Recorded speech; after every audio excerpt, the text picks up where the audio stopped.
நிறைய பேர் மெசேஜ் பண்ணி இந்த ரெசிபி போட சொன்னதுனால இது போஸ்ட் பண்ணுறேங்க. இதுக்கு சக்கரவள்ளி கிழங்கு, அதுக்கப்புறம் மற்ற காய்கள் என்னென்ன எடுத்துருக்குறேங்கிறத காமிச்சிருக்கிறேங்க. இது எல்லாத்தையும் கழுவி சுத்தம் பண்ணி கட் பண்ணி ஸ்டீமரில் அரேஞ்ச் பண்ணிட்டேன்.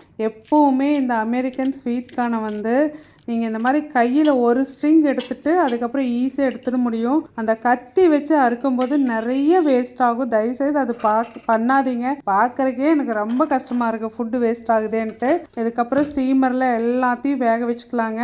இந்த சக்கரவள்ளி கிழங்கு மட்டும் முடிஞ்ச வரைக்கும் கடைசியாக ஒரு நிமிஷத்துலேயே அது நல்லா வெந்துடும். அதுக்கப்புறம் ஒரு வானலியில் தேங்காய் எண்ணெய் எடுத்துட்டு கொஞ்சம் பெரிய சைஸாக கட் பண்ணி வச்சுருக்கிற வெங்காயம், இஞ்சி பூண்டு பேஸ்ட் போட்டு அது ஓரளவுக்கு வதங்கினதுக்கு அப்புறமா நான் மல்லித்தூளும் பிளைன் மிளகாத்தூள் வேறு எதுவுமே ஆட் பண்ண மாட்டேங்க. அதை போட்டு நல்லா கலக்கினதுக்கப்புறம் கேப்சிகம் வேக வச்சா நல்லா இருக்காது. இந்த வதங்கிட்டு இருக்கிறதுக்கு மேலே போட்டுட்டு கொஞ்சம் மூடி வச்சிடலாங்க.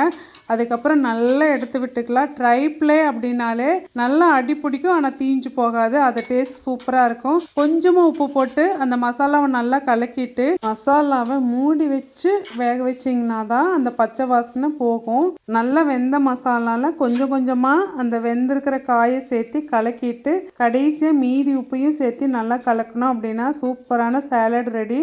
இது கூட தயிர் வச்சு கூட நம்ம சர்வ் பண்ணலாங்க. ரொம்ப நல்லாயிருக்கும். இது இன்னொரு நாள் வேற விதமான காய்கள் அந்த விதைகள் எல்லாம் போட்டு வேக வச்சது. இதுக்கு எக்ஸ்ட்ரா ஃப்ளேவர் கொடுக்கறதுக்காக ஐஸ்பர்க்கும் கெட்டி தயிரும் வச்சு சர்வ் பண்ணங்க. சூப்பர் டேஸ்ட்டாக இருந்தது. ஒரு வாரத்துக்கு இது பழகிறதுக்கு கஷ்டமாக இருக்கும், ஆனால் சாப்பிட்டு பழகிட்டிங்கன்னா விடவே மாட்டீங்க. ரொம்ப ஹெல்த்தியாகவும் இருக்கும். தேங்க்யூ.